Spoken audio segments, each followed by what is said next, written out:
Facebook thinks about it, thinks about it, thinks about it.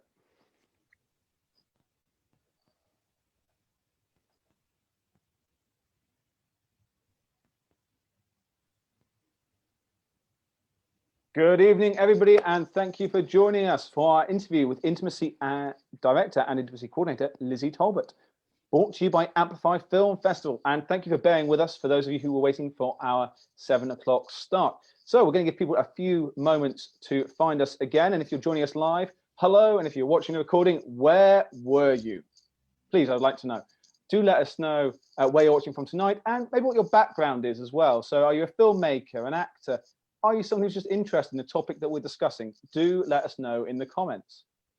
So this interview is brought to you as part of Amplify Film Festival, a partnership between Film Bath, Cambridge Film Festival, Cine City Brighton, and Cornwall Film Festival. 4 brilliant British film festivals distilled into one, blasting new cinema into your front room. Amplify's online festival runs from November the 6th to the 22nd. So that's this Sunday, people, and is beaming feature film shorts and industry events directly to you wherever you are in the UK, or in this case, this event, the world. I also need to say a big thank you to the BFI and our National Lottery for being Amplify's main funder this year. With that said, I'm Henry for Amplify Film Festival, and if you haven't already, give this page a like and make a note to go check out our previous live interviews. Now, one thing before we start, just a reminder, if you have a question, please put it in the comments as we go through. And a big thank you for the team who are looking after those. If you haven't got a question, but fancy tagging someone who's missing out in the interview, do put it there as well. And given the content of tonight's talk, please be aware, we will be talking about everything from sexual scenes or scenes of violent nature, nudity, and many other things besides. So it is a pleasure for me to introduce my guest tonight, Lizzy Talbot, an intimacy director and coordinator for stage and screen, working internationally for the likes of HBO, Stars, and Netflix, which I've taken from her website, so I know it's true. Lizzy is also the founder and director of Intimacy for Stage and Screen. She is literally fresh off the set, people, so please give a really big like to Lizzy. Lizzy, thank you for joining. Let's get rid of that. Hello. Thank you so much for having me. I'm not sure if fresh is the word, but definitely straight off the set. That's certainly accurate. I know it's great, and I think we've got people watching now already. It's marvelous to see everyone tuning in. I always find at this moment in time my Facebook notifications go crazy as people get liking the video and say, "Oh, we're here, we're here, we're here." We've got people from Wales watching already. Anyway, thank you for joining us, and thanks for taking the time today. Thank you for having me. Oh, so let's start with a bit about you. How did you become an intimacy coordinator, director, working in film and theatre? Yeah, for sure. So my journey sort of initially began when I was 18. I had to do a scene of intimacy, and it was quite low key. It was just it was a kiss, and it was sort of not directed particularly well in terms that we were just told off to go down a corridor and make something happen. And I just remember standing in the corridor with this guy in front of me as we sort of very awkwardly tried to work out, what a good kiss looked like. And, like I said, it's pretty low on the trauma scale, but fairly awkward all the same. And I remember, I'm sure it looked absolutely terrible. And I remember coming away from that thinking, really, is there not some sort of something that we could have done to make that better? And I started to work in the fight world. So I taught with the British Academy of Stage and Screen Combat, and I sort of did a lot of fight directing. And it was really interesting to note that whenever we had scenes of, for example, domestic violence, the violence, we could always do and we could always fix it. It was the intimacy on the sort of domestic violence scenes that was always pretty questionable. And so when I started sort of researching it, you could see all of the safety protocols that we had with fight, and all of the techniques that were put in place to storytell this work, and yet we had nothing for intimacy. And I was in the States, I think in 2014, 2015, and I met Tonya Sina. If you don't know who she is, please Google her. She's absolutely fantastic. And she was also researching the same thing. And when we were looking at it, it was so fascinating to see that she had a methodology, and she was sort of all the way through hers, and I had just started mine, and it just made sense. And so we started working sort of at grassroots level in the UK. We were actually called Theatrical Intimacy for a while, working with like students and sort of like, I guess, amateur dramatic theatre companies. And yeah, just trying to get the word out that like we may have found something that could work for these scenes. And it just kind of grew and grew. And what's really fascinating is in the theatre world, it's sort of like grassroots up. And thanks to the amazing work by Alicia Rodis, who worked really well with HBO on The Deuce. And she became the world's first intimacy That's a great show, really interesting. Yeah. Well, she became the world's first intimacy coordinator, and it just sort of had a domino effect from there. And so my path went from intimacy direction into intimacy coordination pretty quickly. Wow. I mean, it's quite the journey there, really, with it all. And so, obviously, we know you're an intimacy coordinator and intimacy director, and you work in theatre and film. What's the difference between the two? So I will say that intimacy coordination certainly, well, it has a lot more paperwork for a start, a lot more.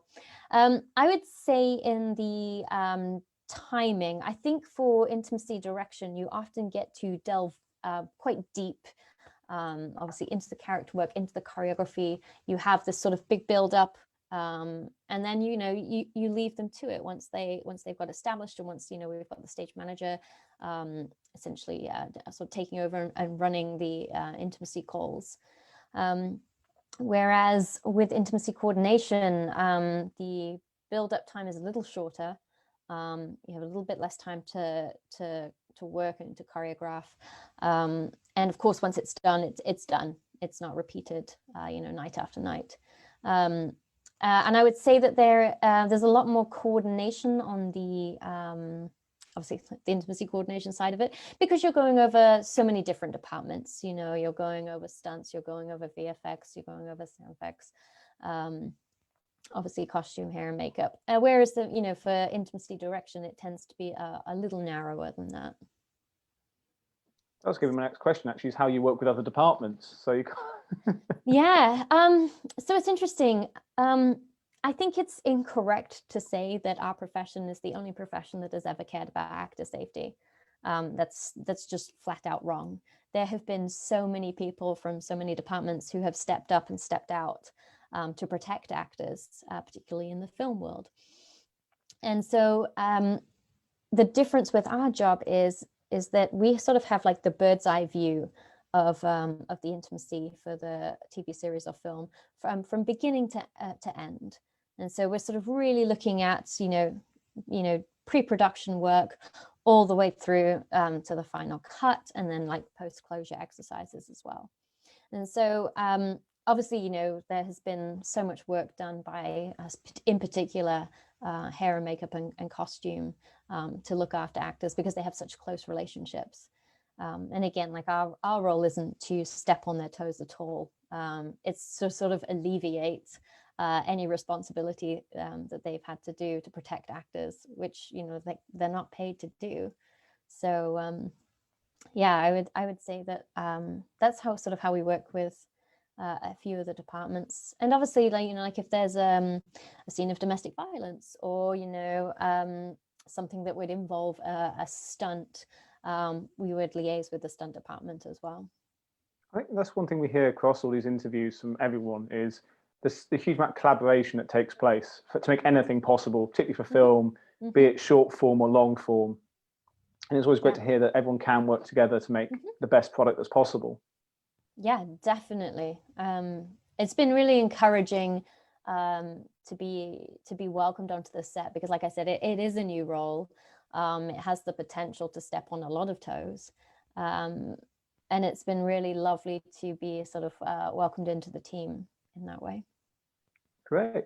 And a question we ask everybody, sort of whatever they're working on, is what makes a project sort of jump out to you? Do you get involved, you get sent a script and then you go, I'd like to work on this? Or You ever talk with the producer? How do we get you on board to a project?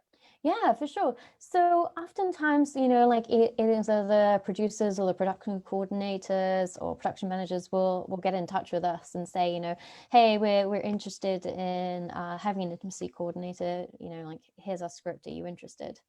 And so, like, we'll get to read the script, and then we'll often, like, have a discussion about, like, how we work, what we can bring to the production, and things that we need from production too.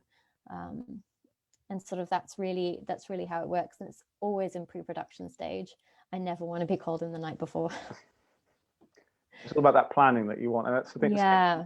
Because as you said, you're coordinating something, and an action and a physicality is taking place where two or more people are possibly working together to make something that's quite a personal moment, really. Yeah, absolutely. And so, like, we found that the more homework you can do beforehand, the better the scene.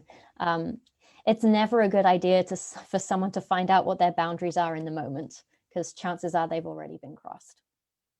And what do you mean by boundaries there? What is that? Yeah, so it might be anything from, like, what they're willing to show in terms of nudity to what actions they're willing to do regarding any sort of simulation, or any non-simulation, really, because, non-simulation involves, like, actual kissing and actual hands traveling all over bodies. So it's really sort of finding out with actors, what their comfort level is of work. Because, again, as soon as they are comfortable and they're confident, they can really commit to the scene, and they can be thinking about their character and not about, oh, am I okay with this? No, that makes sense. And again, if you're watching, you're an actor, and just maybe share any experiences you have, or have you been asked to do things, etc., in the comments, if you're willing to, or and just give us an idea of, or things you've seen on film that you think, oh, actually that worked really well. Now, I need to ask this, Lizzy. Is there a downside to being an intimacy coordinator? Oh, that's a really good question.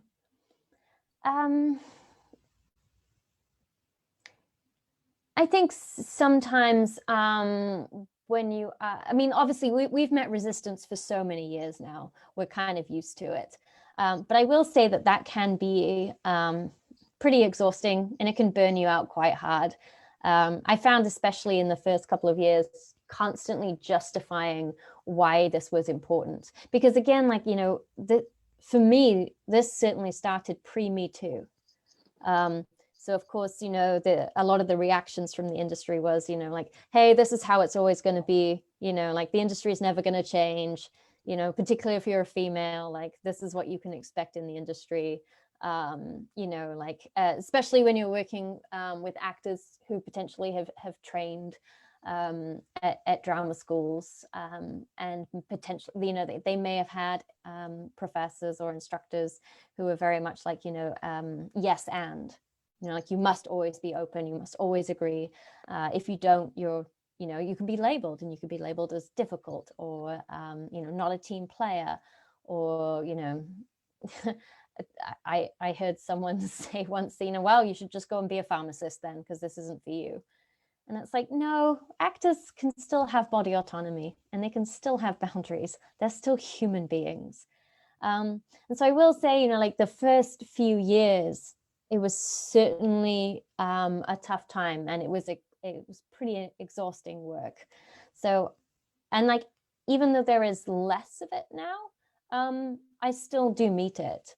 And so for me, like, again, like, just justifying why actors should have boundaries and body autonomy can be pretty draining sometimes. I guess there's quite a lot of mental health that comes into that as well, because not just for the actors, the cast, the crew, but you as well, having to deal with that on a set on a daily basis.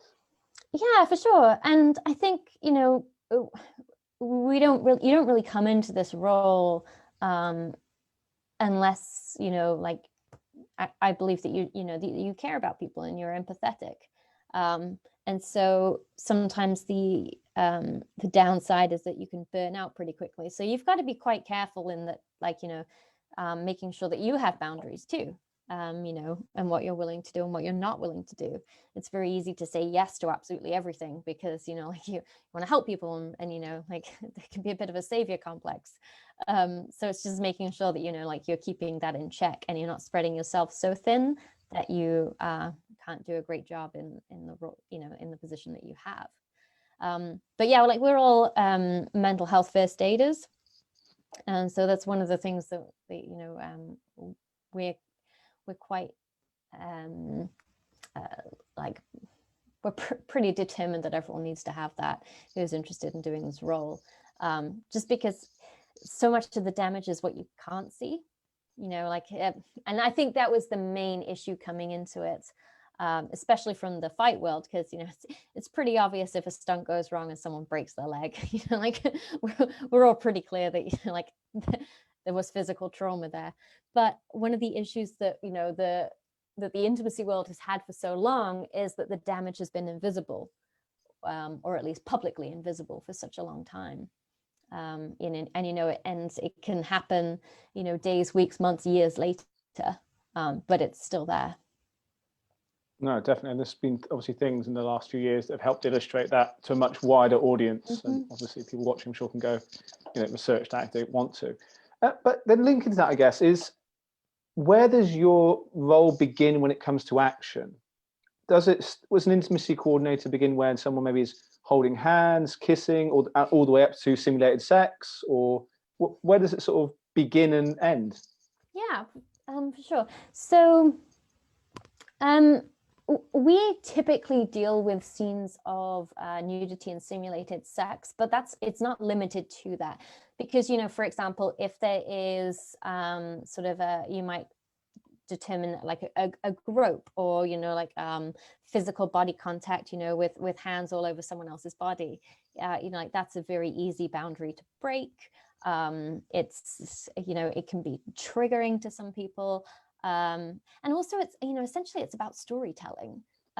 Just as you would have a fight director for, you know, a piece of violence, from anything from, you know, like a slap to a full-blown mass battle, it's sort of similar with us as well. You know, we have specialized skills and techniques to help people tell stories safely.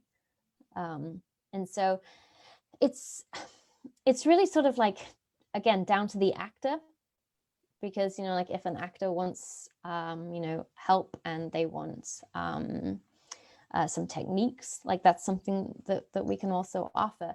So I've been called in from anything from, and also not forgetting, you know, non-sexualized intimacy.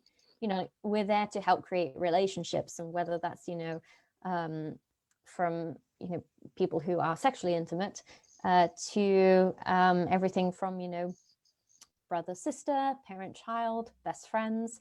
Like we can also work with that sort of intimacy as well. It's great. It just shows it's a much broader canvas than we might first think, which I think is you know, is a wonderful thing. And it's that the engagement and that working with other people, again, that consensual relationship that can develop across the board. Yeah. You mentioned paperwork. Now, as a performer, I know about nudity riders. I've read a few. For those who don't know, would you mind explaining a bit about like what paperwork can be linked to sort of nude or sexual content? Yeah, for sure. So nudity rider is sort of like an addendum that would be put in your contract about what you are comfortable showing and what you're comfortable doing in terms of simulated sex. And what we do is we work out with the performer, you know, what does that look like? And then we liaise with production to make sure that what is written down is what actually happens. And of course, just because you write something down doesn't mean that like you are going to be forced to do that on the day. You know, as we talk about consent, you know, consent is always, you know, reversible. Otherwise, it's not really consent anymore. And so we often deal with that sort of paperwork. We'll do risk assessments as well. You know, there's lots of different sort of types of paperwork that like surrounds this job. And part of it is because, you know, once you see things written down, it adds so much more clarity than if it's just sort of like, you know, a casual conversation, or, you know, even a conversation with multiple people. It's always nice to have it, you know, in black and white on the page, so that everyone is clear about what's happening. Definitely, again, that communication and that clarity can really help. And and when it comes to, I think, filmmaking, that can save a lot of time, which hopefully can save money for everybody. So there's a nicer product at the end of it for everyone that comes through it. Now we mentioned a bit about the actors, obviously, but it's not just the actors who are experiencing the intimacy on set. Do you do any work with the crew, the director, to help them with like any awkwardness they may feel or pressure? Yeah, for sure. I mean, like, one of the things that we'll do is, we'll talk about language. We want to call things what they are. Like when we've got people like talking around the subject, again, it doesn't help with clarity there. So we make sure that we're specifically talking about, what we're doing here. Is it digital? Is it simulated digital penetration? Is it simulated vaginal sex? Like what are we talking about? And let's get specific about it. The same, when we're talking about body parts, we want to make sure that we're talking about penises, vaginas, vulvas, and getting specific about it. And so, like, obviously, like, like there can be some humor around that, and and that often helps relax people. But one of my jobs is to make sure that we're aware that like we're at work, and so that when we are doing those scenes, they are treated with respect, so that the person who is partaking in those scenes doesn't feel like they're like the butt of the joke, or like they are any more vulnerable than they need to be in that moment. And so and it's also important, like when we're talking with performers, if they are very comfortable with their body, which is absolutely great, but they're refusing to put a robe on in between scenes, like that's something that needs to be addressed, because of course the crew are going to be exposed to that, and that can create all kinds of situations where like, hey, maybe they don't really want to be close to your naked body, maybe they've got to shuffle around you, it can open up all sorts of things that like don't need to happen if people would people just put robes on. So again, like we can coordinate and liaise with that too. That's great. I mean, it shows again, it's something so much bigger than just going on and going, oh, try this, or try that, or give an opinion, which is great. Now, a lot of people watching, maybe short filmmakers, low budget productions, and they are writers, directors.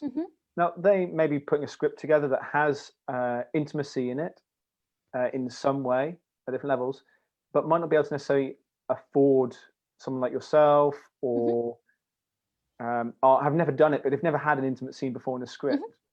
Are there any kind of steps they could take, or should they look at something a different way?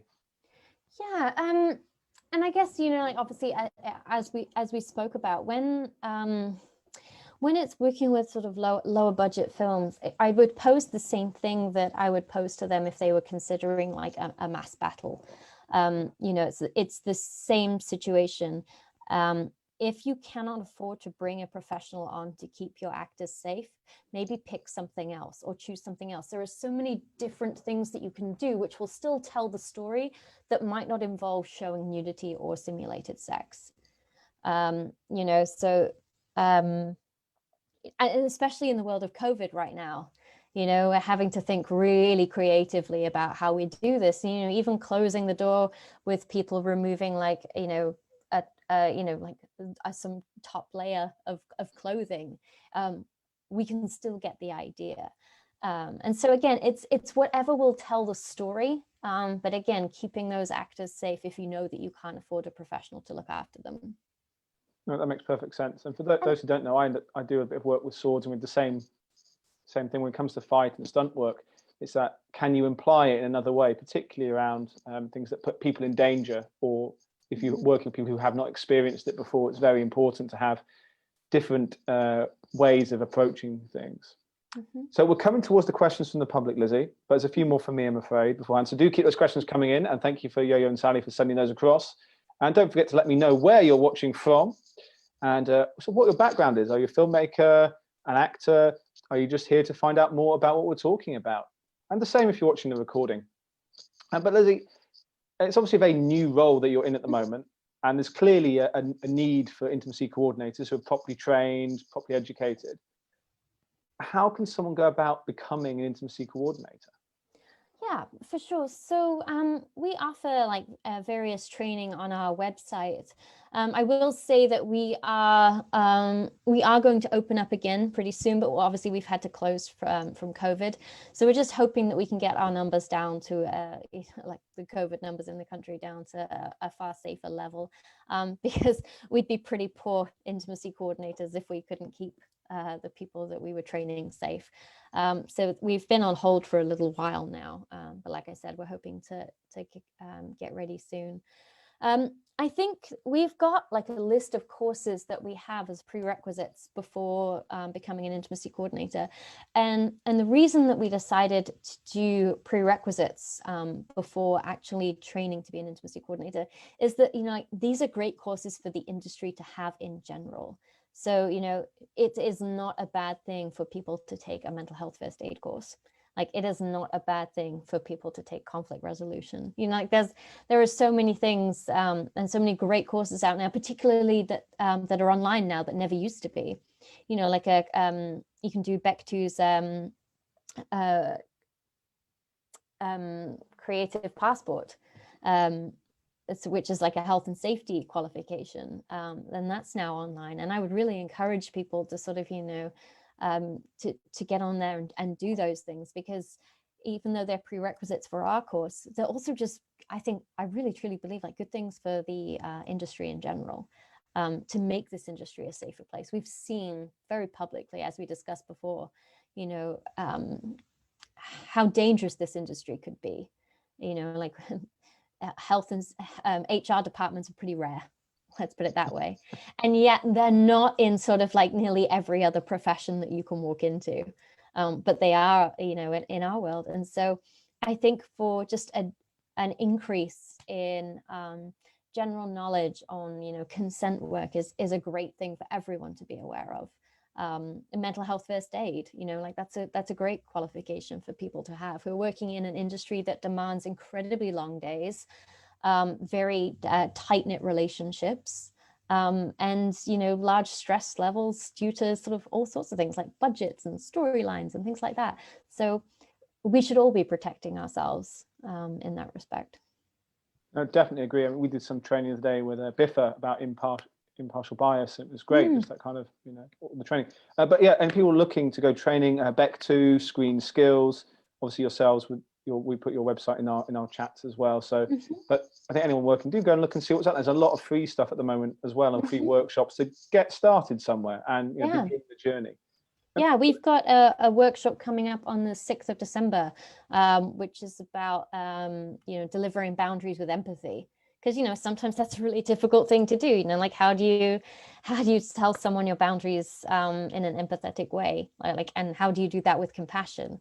And how do you receive boundaries with compassion? You know, like, both of those things are, you know, they're easy to say, but quite difficult to do. And so we've got a little workshop on that on the 6th, and you can find that on Eventbrite.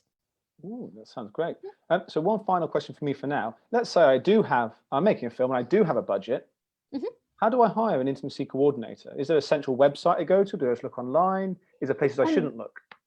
Yeah, so make sure that they like have some training, because obviously it's very easy for anyone right now to call themselves an intimacy coordinator, because it's not sort of like sanctioned by equity in any formal way. We're working with Beck2 to create like an intimacy coordinators branch, but we have intimacy coordinators on our website, Intimacy for Stage and Screen, who have all been through extensive training. A lot of people were there at the very beginning of this work, who've been in it, you know, for the last 5 years. You know, like, I've been doing it for, you know, since pretty early on. And so making sure that you've got people with experience, ask for their CVs, what shows have they done? You know, who have they worked with? Have they worked with professional actors? Have they worked with professional directors? You know, like, do they have, you know, some of the training courses that we've got listed? You know, are they a mental health first aider? All of that work. I would say, you know, like, do your homework. It's good old-fashioned due diligence, which is the same for an actor looking to be cast in something, or you're hiring a DOP. It's very much the same. Like, just because it's a new role doesn't mean you shouldn't pay attention to all the same things.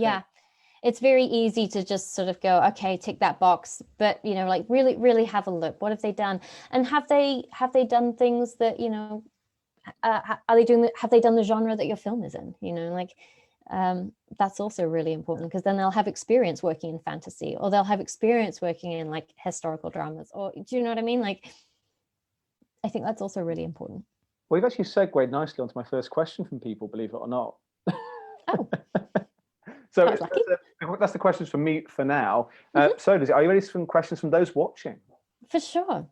Okay, now let's get those organised. So, can you talk a little bit about your work on Bridgerton?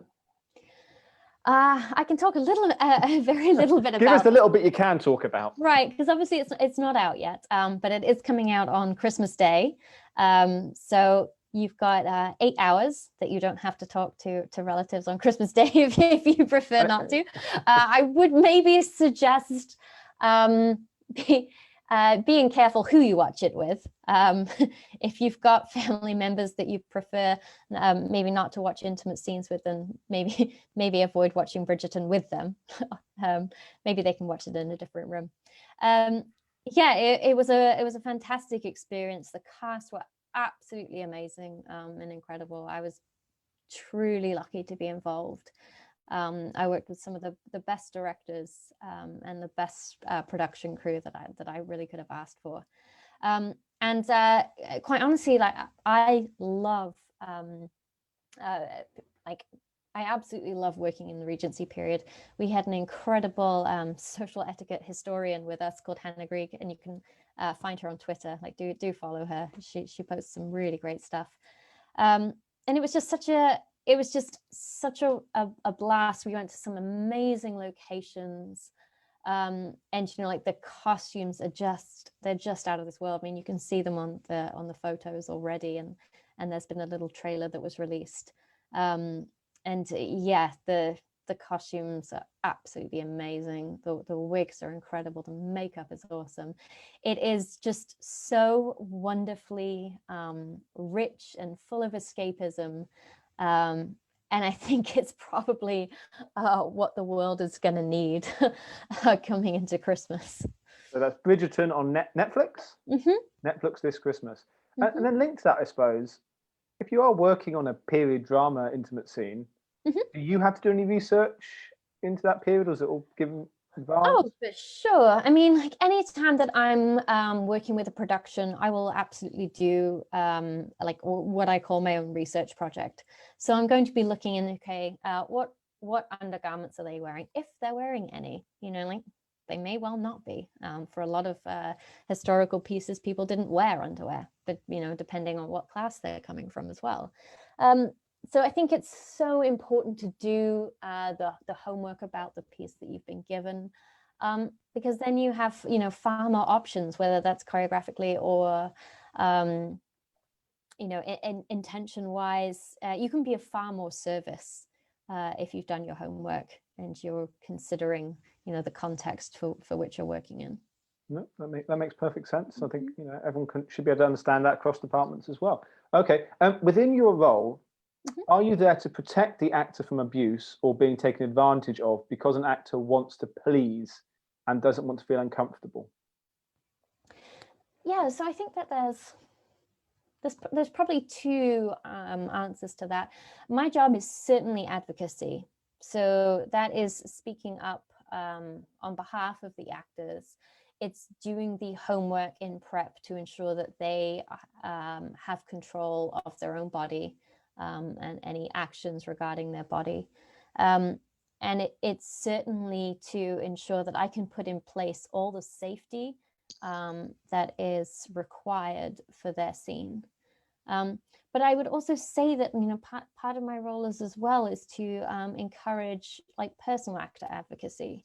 And I think that that's really important too. You know, it is tough because, you know, there's a power dynamic between the actor and the director, you know, and the actor and producer. You know, there's a hire fire power dynamic. They can be hired and fired by these people. And I think that's one of my roles really is being that third party, you know, like in terms of the actor, like my role, I can't hire and fire them. So in that way, I'm sort of like a third party, like a safe space for them to tell me, how they're actually feeling in the moment. And again, it's really about how we can tell, how we can storytell in the safest way for everyone, and still create a vision that the director is pleased with. No, makes sense. I think hopefully so. Okay, so this one is from Abby. I love your strong female power. That's what she said. 2 exclamation marks, by the way. Oh, thank you, Abby. And she just had a question as well, though. A question. So one show she loved this year was Normal People, which has been praised for its portrayal of intimacy. What do you think made the scene so moving and seem so real? So I didn't work on that show, but I think that there is, I think what's been really interesting in that, up until now on screen, I think that we've seen a sort of like the Hollywood film world of intimacy. And we know that that's not real, because a lot of us experience intimacy in our everyday lives. And sometimes the sort of like the Hollywood-esque world of intimacy can feel a little bit removed. And it can feel a little bit sort of like aglow with, it feels a little bit unrealistic. And so I think one of the really nice things that we are starting to see now is a more accurate portrayal of what sort of everyday intimate relationships look like. Like, like there are awkward moments, there are human moments, like there is a moment where someone might put on a condom, and that, for example, it might not happen the first time, or maybe it's a little bit tricky, or do you know what I mean? Like it's sort of getting into those nitty-gritty but very real moments that humans experience when they're intimate together.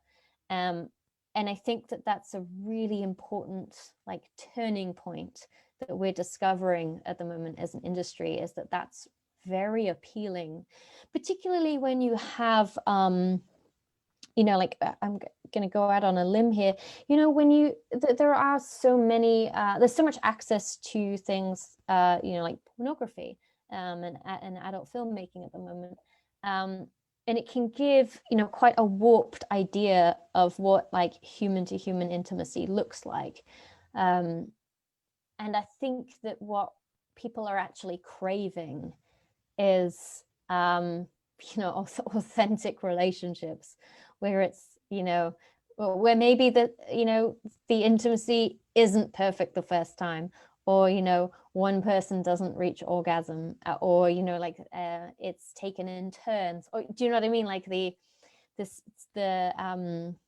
simultaneous orgasm, like it's I don't think that we've really had a good investigation as an industry as to like what the opposite might look like, and considering that seems to be quite maybe potentially a more normal thing than people have given it credit for.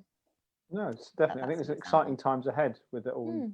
There's a lot, but for filmmakers as well and actors, there's a lot of potential to create new things. Yeah. So this is also from Abby. It's a really interesting one. Do you find it a different experience working with different age groups? Yeah, I do actually. Sometimes I think with actors who are a little bit more seasoned, one thing that I do get from them is relief sometimes, and also a little bit of almost a little bit of like sadness that this wasn't around when they first started out. And I think that I had an experience recently where an actor came to me and said, like, I wish this role had existed when I was 18 and coming into the industry. Like I think she sort of said, like I'm in mourning for my 18-year-old self when I look at what we're doing now, compared to what we were doing then. And and then you have the opposite of actors who are like, hey, I've done this for 20 years, I'm good to go. But it's really lovely working with people who, this is potentially their first intimacy scene, and they may have had nerves because, they've heard experiences of what other people have been through, and they're a little bit nervous about it. But then, they meet, me and the director, and, we have a really easy, relaxed rehearsal, and they leave feeling really good. And that's been fantastic too. I always like, it when this is someone's first scene of intimacy and they walk away from it, feeling great. And that's that. My hope is that that's the trajectory for the rest of their career with intimacy scenes, is that it was good at the start and it's only going to get better. Oh, thank you. Do actors, technicians approach you directly during the filming process if there's a concern, or do they go through the producers or the heads of department? Are we just specifically talking about actors? No, actors, technicians, anybody. So if anybody on set has a potential concern, I guess. Yeah, I mean, I would certainly say that is absolutely my role. That's what I'm there to do, and I make that as clear as possible to the entire cast and crew at the beginning of the process. If they have concerns, they can come and talk to me at any point. And my role is not to shut out the director and to take the reins away and to step on their toes. That's not what my role is. But again, it might be something that I can just fix very quickly if the director is busy doing something else. It might be easy for me to just do a very quick fix. It might be anything from, working out a different trick with a barrier, or working with modesty garments, or, maybe they want to be, maybe there's something around their changing room that they want fixed, or whatever it is, that's certainly what my role is there for. No, that makes sense. I guess it's having somebody there, isn't it? Yeah. Do you ever feel like you're just there to tick a box for the insurance or something? I would say that that's been my experience a couple of times, if I'm being very real. But and again, there are people, there are stunt coordinators who've turned up at some point and they've done something very, very minimal, and they feel like they're there to tick a box. Just being very real. But again, if I see something that is unsafe in any way, and I will and do speak up about it, and I am ignored, there is a point where I will walk away from a project, because you don't get to say that you've got an intimacy coordinator if you're not interested in any of the safety protocols that they're bringing. To me, that doesn't ring true. That's not authentic. That's just ticking a box. You can't have someone with that, with that title on set and not, listen or take any notice of what they're saying with regards to safety, because we do have a health and safety role. No, that makes sense. I think it's great that you're there for everybody who has any concerns around that. So I've got time for a few more questions, if that's okay, Lizzy. Yeah, for sure. So this is an interesting one. It's from an actor's perspective. Obviously, we understand that people have physical and chemical reactions to intimate scenes. But if one actor finds one person completely unattractive in a performance, are there ways of helping build up a relationship for the sake of the scene beforehand? Or talk us a little bit about the process, maybe. Yeah, for sure. A film is such an interesting one, because people can fly in that morning and yet they've got to pretend that they've had a relationship for 30 years. So it demands a lot of an actor. But there's something that we can do to create instant chemistry between performers.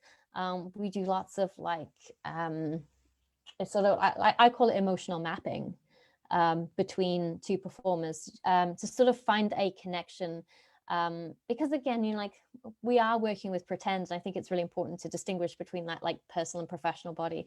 Just because you don't find them personally attractive, like, hey, we're acting here, we've got to be able to find something. We've got to find something to work with, and then like lead with that. And that's going to be my role in that moment, is to work out, like with using emotional mapping, how we can get both actors to a place where it looks like there is a very authentic relationship between them.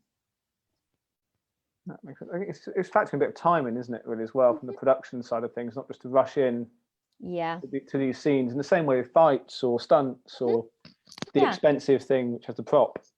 Yeah, exactly. And it's so much of this is choreography, and if you were going into a dance, you would allocate time for that rehearsal. If you were going into a fight, you would allocate time for that rehearsal. And I had two actors the other day adamantly tell a director that doing a simulated sex scene was like a stunt, and it's absolutely true.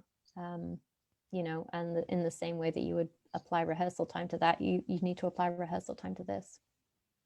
No, great. Okay, a question from a filmmaker now. They've got a short film which involves a female topless scene. I guess it's short, so I assume no budget. Are there any sort of safeguards they should put in place beforehand? Should they put something out in the casting call to say that? How could they communicate, I guess, that scene to a potential actress or actor? Yeah, a lot of it is down to the audition process and being incredibly clear about it. But I would still say, if you are engaging in something that has nudity, you are going to want to work with a professional who can handle the legal side of that.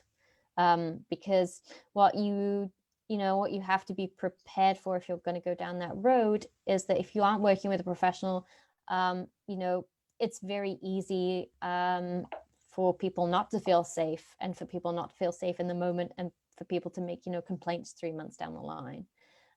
So I think just being very aware of what you're walking into.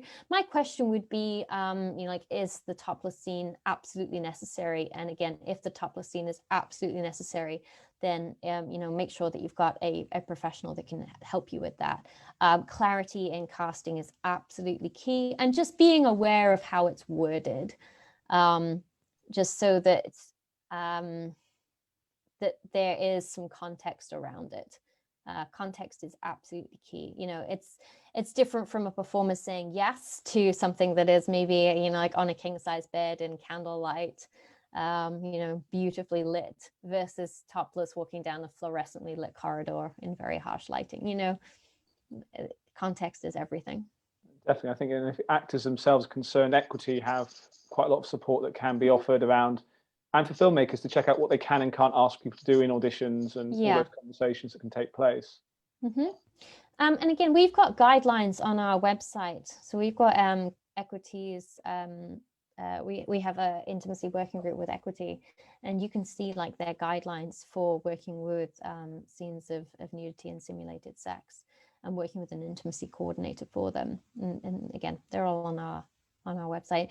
And if there are any performers out there who are considering working with intimacy scenes, we've got some guidelines for performers as well, so that like there are some more sort of like helpful hints and tips and information surrounding that. That's great. And Yogo has put the links to Lizzy's website in the comments here, so you can go back and find those links, find those guidelines, find out about the training that's happening. One final question, which I'm sure is on lots of people's mind, but they don't want to comment. And I've got one question with it. Prosthetics, or we haven't talked about physical barriers, I suppose, that are used in intimate scenes. I'm sure people have heard of socks and things like that have been used in the past, but what is the current standard in the industry? Yeah, for sure. Obviously, I think there's probably a lot of articles around there where like modesty garments in the past have either. That was the word I was looking for. I just completely escaped. I was like, "That what they called?" Oh, you're right. Yeah, where they've like either fallen off, or like been hurriedly made, or haven't been quite secured properly. And I would say that the world is absolutely changing on that. Things are getting better and better all the time. Modesty garments are improving all the time, and like barriers are improving, and prosthetics are improving all the time. And I've got real hope for this industry that like I imagine that in 10 years time, this industry will look so different than it does now. And I hope it does. Like I really do. I hope that it is more equitable. I hope that we're telling very authentic stories of intimacy. I hope that it is far more diverse than it's been before. So I've got a lot of hope for the industry, and especially in 10 years' time. I don't want it to look the same. No, that makes sense. I think that's a great place to leave it as well for this evening. So, Lizzy, thank you so much for your time, particularly as you had a busy day on set. It's been lovely to talk to you. And I think it's been really insightful as well, and people to find out. And thank you all for watching, wherever you are in the world, whether you're watching live or whether you're watching the recording, do let us know.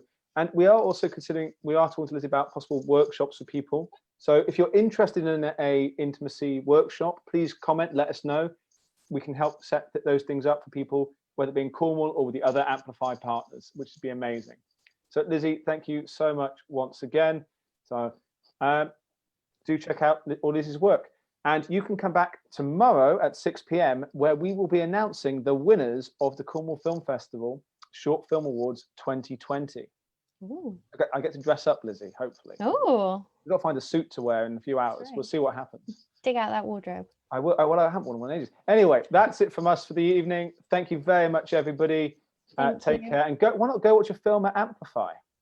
All right, we'll see you all soon. So we turn our things off, Lizzy.